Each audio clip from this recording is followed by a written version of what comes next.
So my question is regarding your statement where you stated we should leave our domestic animals to become extinct. So as they are domestic animal means they are dependent on human beings, right?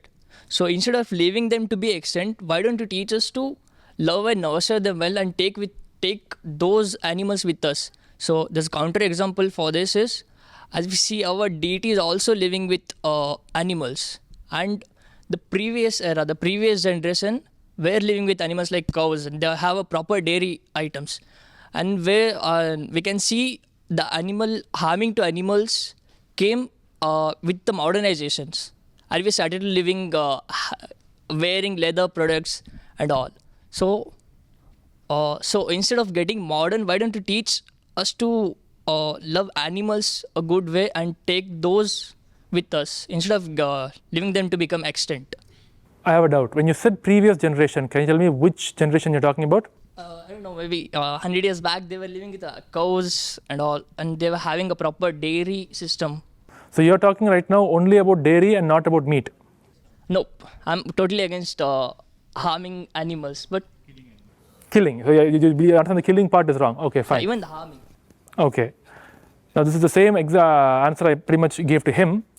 The point is that, again, you are saying that 100 years ago, say hypothetically right now in your example, things were better for dairy animals, cows. That is, say, 1924 we're talking about right now, right? More or less. Yeah. I disagree 100% with you, man. 1924 was just as bad to be an animal as it is right now. Let's take even 1,000 years ago. We still have to ask the same question. What do you think happens to cows who can no longer produce milk? No. Let's not take it that way. Okay. Let's take Lord Krishna.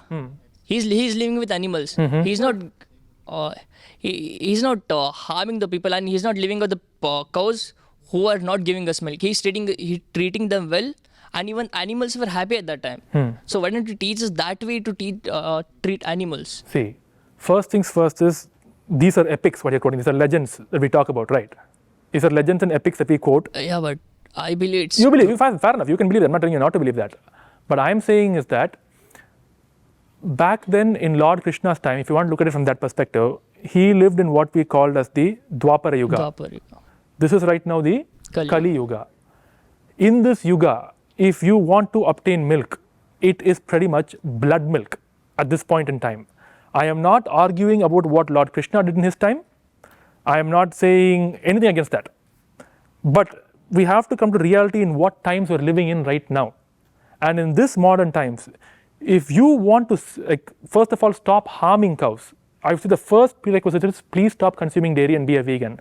Second thing, if you want to be someone right now who rescues cows, creates a sanctuary for cows, takes in orphaned cows, some of them are dumped on the streets and injured. No, you want to take them in, beautiful, wonderful, go ahead, please do that. But think for a moment, of course Goshalas exist, that's the whole point of a Goshala, right? But do you think in Goshalas right now, that I'm talking about real Goshalas, because there are some Goshalas, I swear, I even seen ISKCON Goshalas doing this, they actually breed the animals. You agree that there's some of them who do it, not everyone, some who do it. But let's talk about the real Goshalas who are going to actually save the cows from slaughter. And they're protecting them, even sometimes putting their own life at risk to protect the cows. I have huge respect for them, okay. Do you think that they allow these animals to mate and breed again, or do you think they just allow them to live? You're talking about the Goshalas of ISKCON. They just allow by themselves. If they breed, and they will nurture them well. Okay. So why don't teach us that way? I believe that is not true for a reason. The reason is that the cost of taking care of a cow or buffalo is extraordinarily high.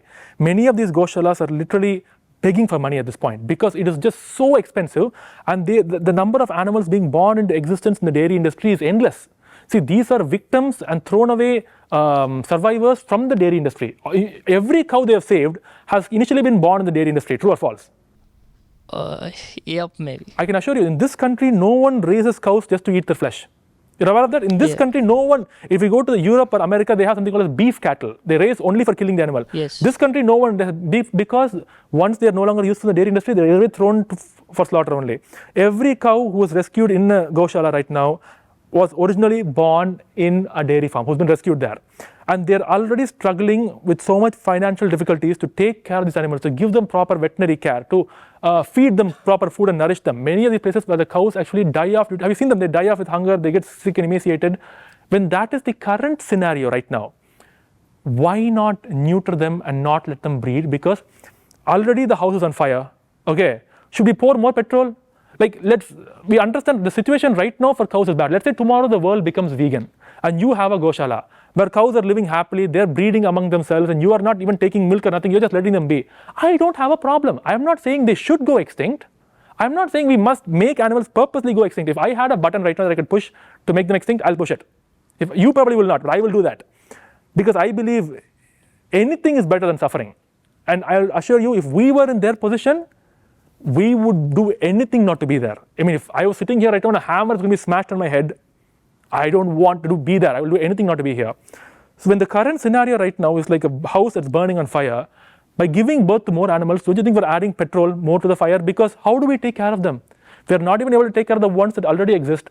Either way, dairy consumers, or because of dairy consumers, more cows are being force impregnated right now. Yes. So when that's the current case, let's neuter them. If in the future, foreseeable future, for some magical reason, people no longer want to hurt animals and you have animals, I have no problem with you caring and loving and just letting them exist. I don't want them to be extinct. Like, that's not my ambition. But I think it will be great if they do become extinct. That's my point. You want to add anything to that? Yeah, but domestic means they are dependent human beings, right? Yes. So it's our duty to serve them. So cause they are that type of animals. So you only stated that domestic means dependent animals or human beings. So you are saying that it's our duty to serve them. Yeah. 99.99999% of human beings make sure animals are born in this world to serve us, to serve our tongue. When that is the scenario, I mean, the best example I can give is like, if you know for a fact, if you walk through that door, there's a 99.99 chance of you being and this one means you won't be which one will you want to walk through? That's the whole point. Like, the system is so messed up. The whole world views, you are looking at them so lovingly. I can assure you, majority of people don't. They don't care about animals. When that is the scenario, why make them even come into existence is my point. In this current scenario right now, there is no beauty in being born as an animal. Unless you're born like you're a pet dog to some very rich millionaire who gets massages in a massage chair and goes for spa therapy, then your life as an animal is good. Apart from that, 99% of animals are suffering. Why make them be born? Like, what benefit does the animal get by being born? Tell me. In this system, in this messed up system. No, change the perspective of human beings, right? That's what I'm trying to do. That's my whole ambition in life, yeah. You're saying them to let them extend.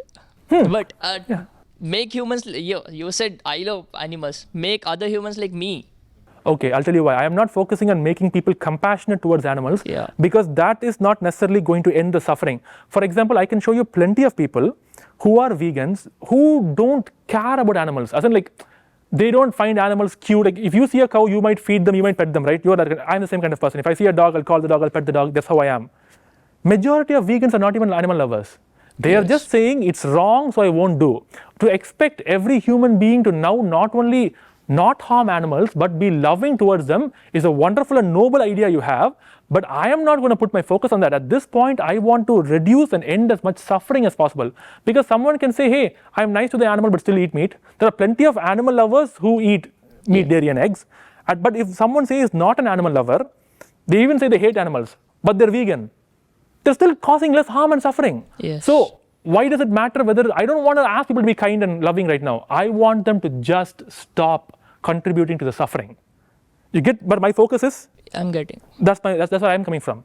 So my focus is on the educational part, on giving people information to become vegan.